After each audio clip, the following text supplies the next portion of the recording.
Don't forget like, comment, subscribe, and share. Assalamualaikum warahmatullahi wabarakatuh. Hai Sobat Tani, perkenalkan nama saya Asri Suhartiana, mahasiswa Politeknik Pembangunan Pertanian Bogor, jurusan Pertanian, program studi penyuluhan pertanian berkelanjutan semester 7. Kali ini saya akan memaparkan hasil praktikum yang telah saya lakukan untuk memenuhi tugas praktikum mata kuliah perencanaan agribisnis pertanian, yaitu Business Plan. Saya ucapkan terima kasih kepada Ibu Dr. Insinyur Harniati MSc, Ibu Wahyu Trisnasari SST MSI, Ibu Siti Samsia SPMSI selaku dosen pengampu yang telah memberikan bimbingan dan arahan sehingga laporan praktikum ini dapat diselesaikan dengan baik.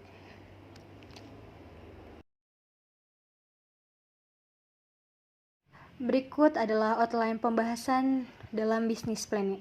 Pertama, pendahuluan. Kedua, analisis SWOT. 3, aspek non-finansial. 4, aspek finansial. Selanjutnya, saya akan membahas pendahuluan mengenai bisnis plan yang saya ambil. Pupuk memiliki peranan yang penting dan strategis dalam peningkatan produksi dan produktivitas pertanian. Sedangkan pupuk organik di Indonesia hanya diproduksi secara parsial dengan skala industri rumah tangga atau home industry, sehingga jumlah produksi yang dihasilkan relatif kecil dan tidak kontinu. Fluktuasi penggunaan pupuk dapat disebabkan oleh berbagai faktor, diantaranya terkait dengan masalah ketersediaan dan penyaluran pupuk. Salah satu alternatif dalam penyelesaian masalah penurunan produktivitas lahan dan kelangkaan pupuk adalah sistem pemupukan terpadu, di mana pengguna pupuk anorganik dikurangi dengan penambahan pupuk organik dalam komposisi pemupukan. Nah, pupuk organik adalah pupuk yang bahan bakunya berasal dari sisa makhluk hidup yang telah mengalami proses pembusukan oleh mikroorganisme pengurai. Pupuk organik biasanya berasal dari pengoplosan kotoran ternak, sisa panen seperti jerami, dan sampah kota.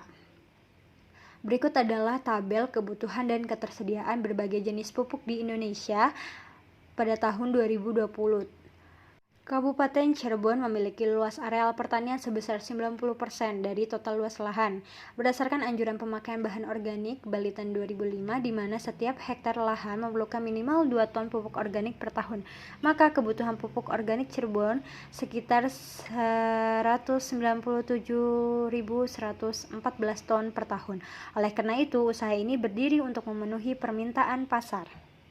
Mendirikan suatu usaha, baik usaha kecil maupun besar, harus membuat perencanaan langkah awal, yaitu strategi. Strategi sangat dibutuhkan karena mampu menghasilkan hasil yang positif dari apa yang telah direncanakan, walaupun hasil yang didapat tidak begitu besar, serta dukungan dari kreativitas para pelaku bisnis, yaitu mampu memanfaatkan sumber daya alam dan penggunaan tidak berlebihan, dan juga pemerintah yang meminimalkan sistem birokrasi dalam mendirikan suatu usaha berbisnis.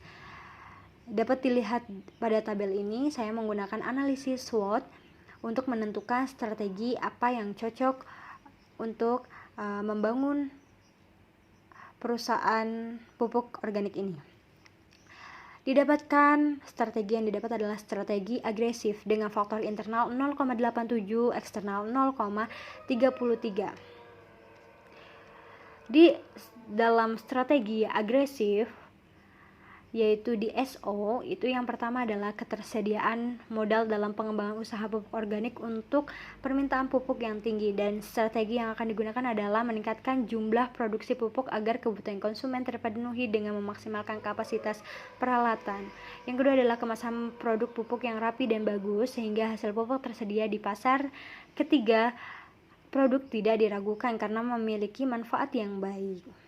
Melakukan kerjasama dengan balai penelitian dengan melakukan pengujian di lapangan atau demplot, dan hasilnya akan dipublikasikan ke media sarana, dan secara berkala produk pupuk tersebut dilakukan pengujian lab.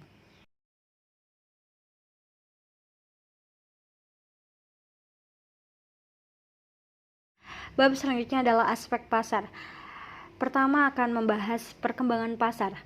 Berdasarkan hasil survei pasar yang telah dilakukan terhadap para penjual tanaman hias yang berjumlah kurang lebih 50 pedagang yang tersebar di wilayah Kabupaten dan Kota Cirebon, pasokan pupuk kompos yang dijual dari Cirebon, Majalengka, dan Subang, para pedagang tanaman hias yang berjualan di wilayah tersebut, jumlahnya cukup banyak dibandingkan toko-toko saprotan, sehingga mendapatkan pasokan pupuk kompos yang cukup banyak pula.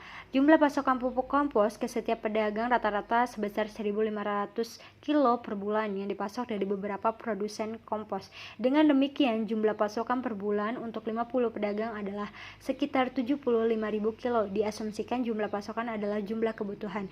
Diperkirakan jumlah kebutuhan sesungguhnya lebih besar dari 75.000 kilo karena yang disurvei baru 2 lokasi di Cirebon. Anggap saja jumlah sesungguhnya adalah 100.000 kilogram atau setara dengan 100 ton. Dengan mengasumsikan jumlah kebutuhan di kelompok pedagang lainnya, yaitu di Majalengka, Kuningan, dan Indramayu, masing-masing 100 ton, maka jumlah total kebutuhan pupuk kompos di wilayah Ciayu Majakuning adalah 400 ton. Yang kedua, pangsa pasar. Pembagian pasar disesuaikan dengan kebutuhan terhadap produk ini. Penggunaannya adalah petani kecil hingga petani besar, petani tanam pangan hingga petani hortikultura, hobies. Jalur pemasaran tentunya berkaitan dengan toko kios, agen, dan bazar. Dengan mengambil ceruk pasar yang bisa diisi pupuk kompos Veronik ini sekitar 20.000 sampai 40.000 kilo per bulan atau 20 sampai 40 ton per bulan. Nah, lingkup pasar lokal adalah wilayah Ciayu Majakuning dan Jawa Barat. Di wilayah Ciayu Majakuning tidak kurang dari 1.000 kios tanaman hias, 100 toko pertanian, dan ratusan petani sebagai pengguna potensial pupuk kompos. Dilanjut, yang ketiga adalah strategi pemasaran. Strategi yang akan diterapkan dan dijalankan oleh Veronik Pertiwi Organik menggunakan aspek bauran pemasaran atau marketing mix, yaitu 4P. Yang pertama adalah produk. Produk sebagai komoditas yang akan dijual dan dikembangkan menjadi faktor yang penting untuk selalu dikaji dan dicermati. Kondisi prima dari produk akan menentukan keberhasilan pemasaran dan penciptaan brand image. Produk kompos yang akan diproduksi bernama Veronik, singkatan dari Pertiwi Pupuk Organik. Pupuk kompos Veronik dikemas dengan menggunakan karung plastik untuk ukuran 20 kg dan kantong plastik untuk ukuran 2 kg. Peningkatan kualitas produk akan terus-menerus dilakukan dengan beberapa metode pengawalan, uji coba, pengembangan kontrol produksi, uji terap, demplot, dan lain-lain.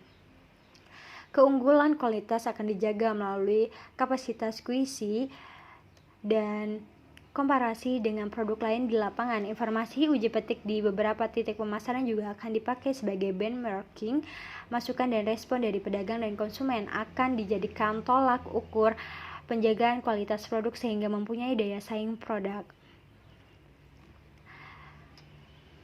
Lanjut, yang kedua, price, harga. Pendirian pabrik kompos Veronik diharapkan mampu memenuhi harapan petani akan harga pupuk yang relatif murah dan ramah lingkungan. Usaha ini sangat menjanjikan karena harganya relatif murah dan berbahan baku alami yang dapat menjaga kelestarian lingkungan. Hal ini juga bentuk kepedulian terhadap petani yang selama ini terabaikan oleh program pembangunan. Jika menggunakan pupuk kompos yang dibuat dengan teknologi ramah lingkungan dan biaya yang lebih murah dan tentu harga jualnya lebih murah, maka petani pasti akan terbantu. Penetapan harga berdasarkan kesepakatan yang ditetapkan oleh tim marketing yaitu 650 perak per kilogram. Harga tersebut dikenakan untuk pembelian dengan syarat FOB, shipping point, di mana pembeli yang menanggung biaya transportasi. Yang ketiga adalah place, bentuk pasar yang dihadapi oleh Veronik jika dilihat dari sisi produsen adalah pasar oligopoli. Nah, terlihat pada bagian di samping, distribusi pupuk organik Veronik ini dilakukan secara langsung dan tidak langsung. Pada bagian sebelah kiri itu ada distribusi secara langsung. Jadi dari pabrik Veronik ke pelaku bisnis perkebunan, petani tanaman pangan, pelaku bisnis tanaman hias. Jadi langsung kepada konsumennya. Selanjutnya ada bagian distribusi secara tidak langsung. Secara tidak langsung tuh dari Peronik ke toko-toko pertanian dulu, ke saprotan, baru nanti ke pelaku bisnis perkebunan maupun tanaman pangan ataupun tanaman hias pula. Lanjut ada promotion. Promotion yang akan dilakukan adalah dengan cara menyebarkan brosur, ikut pameran, lalu atau dengan presentasi, promosi menyampaikan produk yang lebih spesifik. Selanjutnya aspek yuridis. Badan usaha yang dimiliki merupakan perusahaan perorangan. Perusahaan perseorangan ini yang dimiliki oleh satu orang dan saya sebagai penanggung jawab penuh terhadap semua resiko dan kegiatan di perusahaannya. Untuk proses pendirian perusahaan perseorangan ini, izin yang diterapkan bisa dikatakan lebih ringan dan sederhana jika dibandingkan dengan jenis perusahaan lainnya. Lalu yang kedua adalah kegiatan usaha. Kegiatan usaha ini dokumentasi yang akan dimiliki untuk menunjang kelancaran usaha, yaitu hak pemilikan tanah dan izin usaha SIUP. Untuk aspek pengelolaan, untuk struktur organisasinya, pengelola ASRI, penanggung jawab produksi Firman, penanggung jawab penjualan Ridwan, penanggung jawab keuangan Ayu. Dan di sini ada tugasnya masing-masing. Untuk kebutuhan tenaga kerja, sistem penggajiannya adalah tenaga kerja langsung dalam produksi, yaitu sistem HOK, di mana satu hari kerja 8 jam tenaga kerja berasal dari masyarakat Desa Sitinangun. Harga per HOK yaitu 25.000 pada tahun 2020.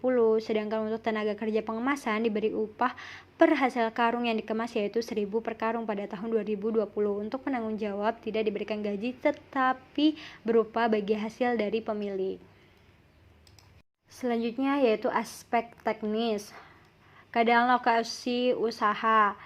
Nah, letak pasar yang ditujunya tuh ini jarak lokasi usaha tuh sangat mempengaruhi besarnya biaya pemasaran. Oleh karena itu, kedekatan lokasi usaha dengan pasar penting untuk dianalisis.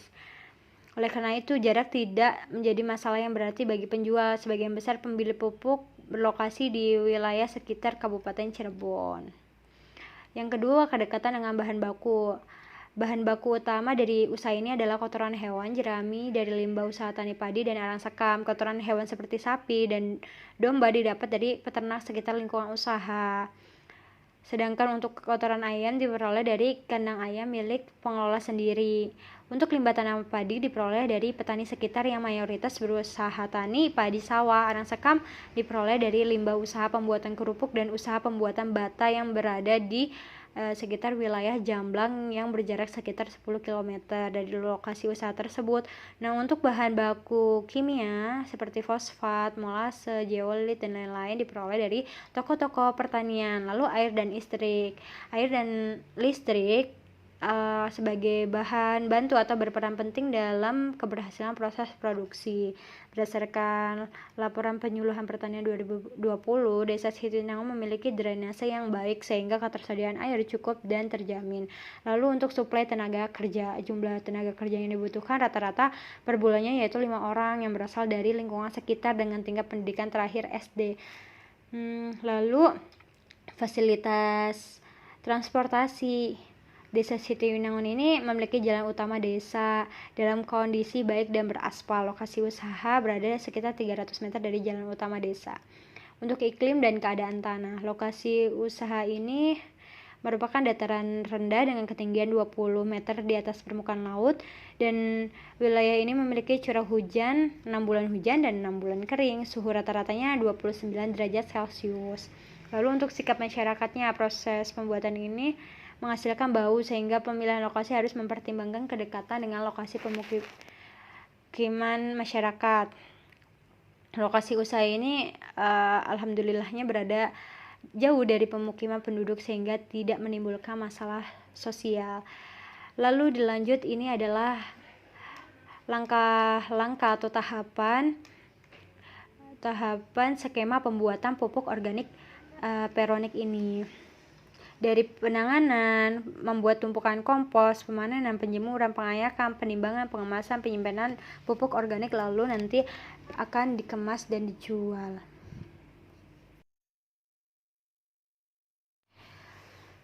Aspek sosial dan lingkungan.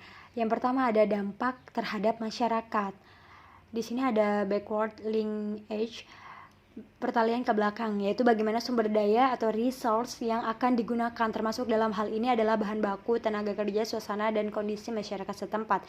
Yang pertama, akan memberikan manfaat ekonomi bagi masyarakat peternak, karena berperan sebagai pemasok kotoran hewan, dan penjualan kotoran hewan akan meningkatkan pendapatan masyarakat peternak dan menjadi manfaat ekonomi dari berjalannya usaha ini. Yang kedua adalah memberikan manfaat ekonomi bagi UMKM sekitar.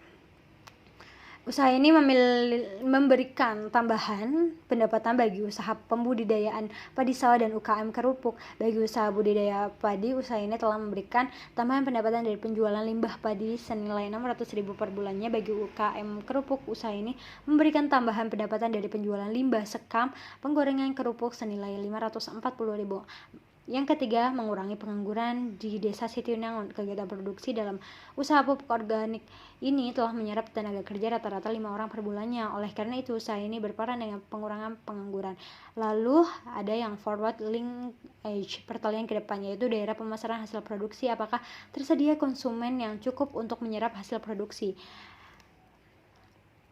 Untuk ini pelaku bisnis tanaman perkebunan, petani tanaman pangan, pelaku bisnis tanaman pangan, dan itulah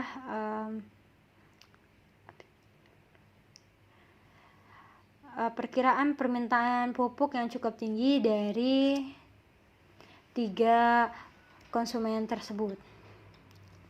Untuk dampak terhadap lingkungan, usaha ini memanfaatkan 90% limbah sebagai bahan baku utama. Hal ini memberikan dampak positif bagi lingkungan dengan mengurangi sampah. Begitupun untuk lokasinya harus jauh dari pemukiman. Untuk aspek finansial, yang pertama adalah penerimaan penjualan. Rata-rata penjualan pupuk peronik per bulannya yaitu 25 ton. Ini diasumsikan ya, harga jualnya 650 perak per kilogram. Dan pada tahun 2021 total penjualannya adalah 120 ton per tahun. Untuk tahun 2 sampai seterusnya adalah 300 ton per tahun. Dan pada tahun-tahun selanjutnya tidak terjadi peningkatan lagi, sebab sudah mencapai batas maksimum kapasitas produksi. Yang kedua adalah kebutuhan biaya investasi. Biaya investasi dikeluarkan pada tahun pertama proyek tahun 2020. Nah, total biaya investasi usaha peronik senilai 70.575.000. Nah, biaya investasi terbesar yang dikeluarkan usaha ini adalah bangunan yang seluas 7 kali 20 meter persegi. Nilai investasinya tersebut didapat pada tahun 2020. Kebutuhan modal kerja. Biaya operasional ini terdiri dari biaya variabel dan biaya tetap. Biaya variabel meliputi biaya bahan baku dan upah tenaga kerja produksi. Biaya tetap meliputi beban listrik dan beban administrasi. Yang akan dibahas kali ini adalah rincian biaya variabel. Rincian biaya variabel ini untuk produksi 10 ton pupuk dengan jumlah total Rp4.453.000. Karena penerimaan penjualannya pada tahun 2020 120 ton, maka dikalikan menjadi 120 ton dikali 4.453. Untuk rincian biaya tetap, yaitu beban administrasi dan listrik, itu dengan total Rp1.360.000. Selanjutnya ada laporan laba rugi. Di sini untuk beban pajak dihitung berdasarkan laporan laba rugi usaha per tahun. Beban pajak yang ditanggung usaha ini sebesar 5% dari laba. Pada kondisi yang terjadi atau aktual, usaha ini tidak mengeluarkan pajak. Pertimbangan dimasukkan beban pajak adalah agar penilaian laba dan NPV usaha tidak terlalu tinggi atau overstate. Pada tahun pertama, yaitu tahun 2020, usaha ini mendapat laba setelah dikurangi pajak usaha sebesar Rp16.340.067 perak. Selanjutnya, sumber pendanaan. Biaya investasi dan operasional ini dikeluarkan pada tahun sebelum proyek, yaitu tahun 2020. Totalnya adalah Rp124.491.000 perak dengan proporsi 43%. sumber modal dari sendiri, dan 57% pinjaman. Untuk pelunasan kredit dengan bunga dari BRI KUR yaitu 7% per tahun. Untuk nilai sisa pada tanah dan timbangan duduk yang akan dicantumkan pada tahun ke-10 untuk BEP produk yaitu 83.341 kg per tahun, untuk BEP harga 54.171.900. Selanjutnya akan disajikan adalah laporan arus kas. Dari hasil analisis finansial tersebut dapat disimpulkan bahwa usaha pembuatan pupuk organik yang dijalankan oleh Peronic ini layak dijalankan.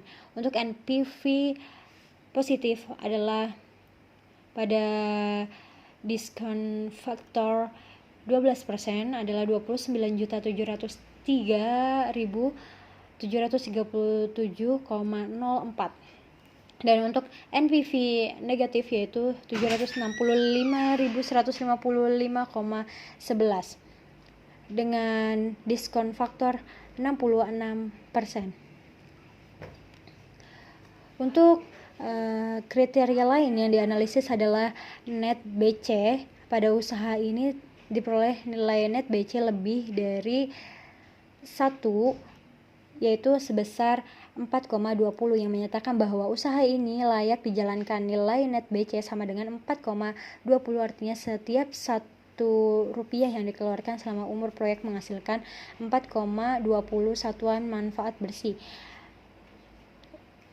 Untuk IRR yang diperoleh dari analisis finansial pada analisis ini adalah 65,82%, di mana IRR tersebut lebih besar dari diskon faktor yang berlaku yaitu 12%. IRR juga menunjukkan bahwa usaha ini akan layak jika nilai diskon faktor masih di bawah 66%.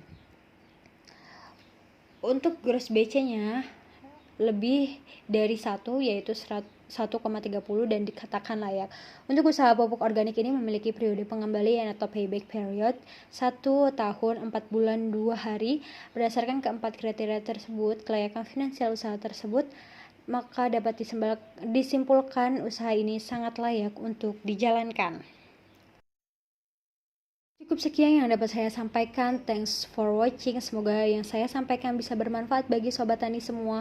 Oh ya, lupa, ada kata mutiara. If we pursue organic farming as our healthy food style, we can bring down cost of treatment to a great extent. See you next my video. Wassalamualaikum warahmatullahi wabarakatuh.